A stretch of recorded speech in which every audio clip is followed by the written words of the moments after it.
Sport Business 360 degrés arrive sur Eric Fabre TV. C'est quoi? C'est une mission sportive bien entendu, mais aussi économique.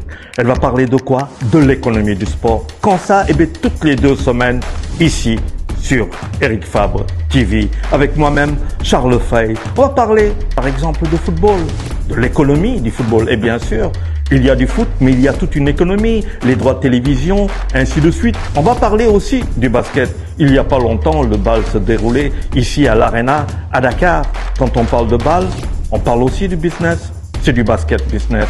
On va parler aussi de la lutte. C'est vrai, c'est une discipline traditionnelle, une discipline avec frappe, avec du business derrière, avec aussi des promoteurs. C'est du business.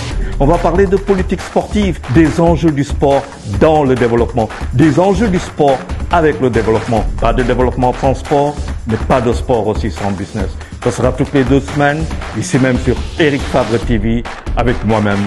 À très bientôt.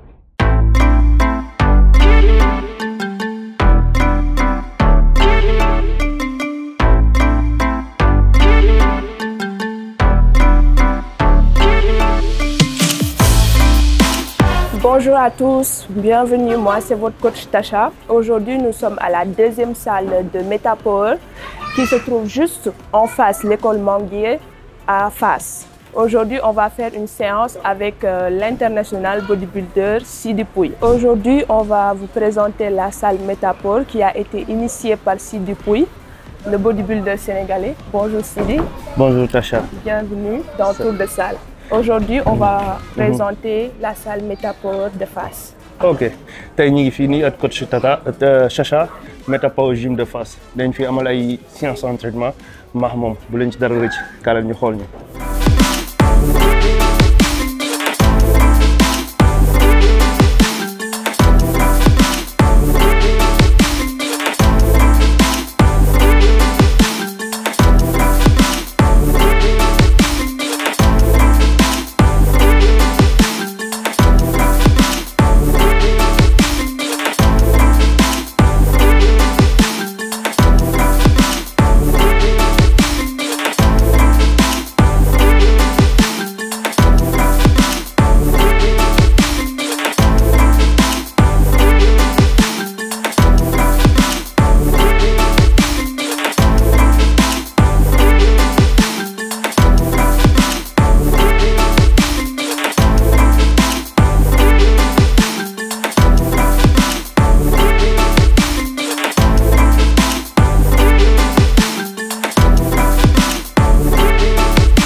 Bon, la salle, franchement, c'est une salle magnifique. Il y a les matériels, tout l'espace et des matériels de très bonne qualité. J'ai vraiment passé une excellente séance aujourd'hui. Bon, Sidi, pourquoi ouvrir cette salle ici? Bon, salle bi tax ma tijji ko fii man nekkul ne peut-être dañuy door di commencer bokk na ci salle yi njëkk fii nii Fass. dañuy ñëw Sénégal pour investir li nga xamante ni moom lañ xam muy musculation. parce que man champion la bodybuilder catégorie main physique. kon donc yoon la pour ma ñëw sama dëkk investir pour tijji ay salles yu bari fii accessible na. te aussi waa zone bi bëgg nañu entraîner ñoom ñëpp ñu entraîner loolu moo gën a motiver pour ma tijji salle fii Fass. Oui, en plus gis naa fi ay matériels de très bonne qualité vraiment elles sont tous magnifiques et tout. indi beeg yooyu méttiwul woon trop si yow. bon affaire yi fii moom dara yombul mais boo góorgóorlu rek yàlla dimbali la ci. comme que ñun lii lañ xam fitness bu ñuy ut matériels yi dañuy tànn yi nga xamante ni dina mën a yàgg te puis diñ ci mën a liggéey am li nga bëgg bu baax ci thème entraînement. Donc vraiment je vous recommande la salle Metapower. C'est une excellente salle espacée avec tous les matériels qu'il faut. lépp looy liggéey boo ñëwee fii nii di nga ko fi fekk. matériel yi fi nekk nii lan lay jëriñ ku fi nekk sooy entraîner lan la lay mën a apporter. ok booy seet salle bi fii nii. am na matériel yi nga soxla yëpp pour travailler groupe musculaire yi nekk sa yaram yëpp. te aussi dafa nekk matériel yoo xamante ni c'est professionnel. comme donc tey booy liggéey pec am na matériel yoo xamante ni spécialement pec partie bi ci kaw. moom ngay liggéey comme bi nga xamante ni ci digg bi la comme bi nga xamante suufu pec bi la boo demee ci dos tamit noonu la nga ñëw ci partie inférieure bi tamit la même chose machine yëpp yoo soxla am na fi pour liggéey groupe musculaire boo xamante ni bu la neex sa yaram comme pec press bank pec deck face to face poly lépp am na ci salle bi. C'est complet daal. C'est complet. Oui, c'est complet pour tout le monde, les débutants et les professionnels. Gis nañ aussi que ce n'est pas seulement musculation comme partie cours collectif yi. am na fi. waaw partie cours collectif yi aussi am na fi te programme nañ coach yu xarañ yu mel ni Matar. logistique ko gisul dynamique. ñëpp dégg nañ ko fii Sénégal moom mooy def fii nii cours yi ci soir bi à partir de 17h. aussi plateau bi coach Chérif moo fi nekk. kon donc ku fi ñëw di nga am ñoo xamante ni ay professionnels lañ dinañ leen teg ci code. Donc fii daal ku fi ñëw tu auras des professionnels certifiés qui vont te suivre. Et il y a tout. Exactement. ak sport boo mën ci def. Exactement man aussi. ñi nga xamante ni bëgg nañu am séance d'entraînement man maa ngi fi pour l'instant. bu ñu ñëwee mën nañu entraîner man aussi. C'est super donc ku bëgg a entraîner ak moom rek mën nga fi ñëw. léegi ku bëggoon a inscrire fii nii naka lay demee. ok léegi inscription yi dafa am ñaari façon am na ñoo xamante ni d'abord am nañ carte Metapower.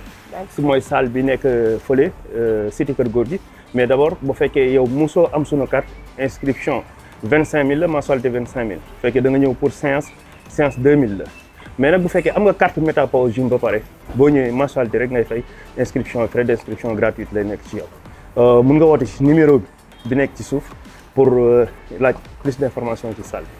D'accord. Donc les gars, c'était tout pour votre émission Tour de salle. On se retrouve à la prochaine épisode, Inch'Allah. Sport Business 360 degrés arrive sur Eric Fabre TV. C'est quoi? C'est une mission sportive bien entendu, mais aussi économique.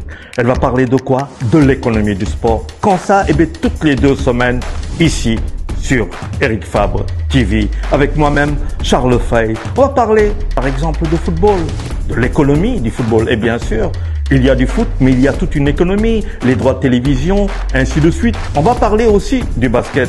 Il n'y a pas longtemps, le bal se déroulait ici à l'Arena, à Dakar. Quand on parle de bal, on parle aussi du business. C'est du basket business. On va parler aussi de la lutte. C'est vrai, c'est une discipline traditionnelle, une discipline avec frappe, avec du business derrière, avec aussi des promoteurs. C'est du business.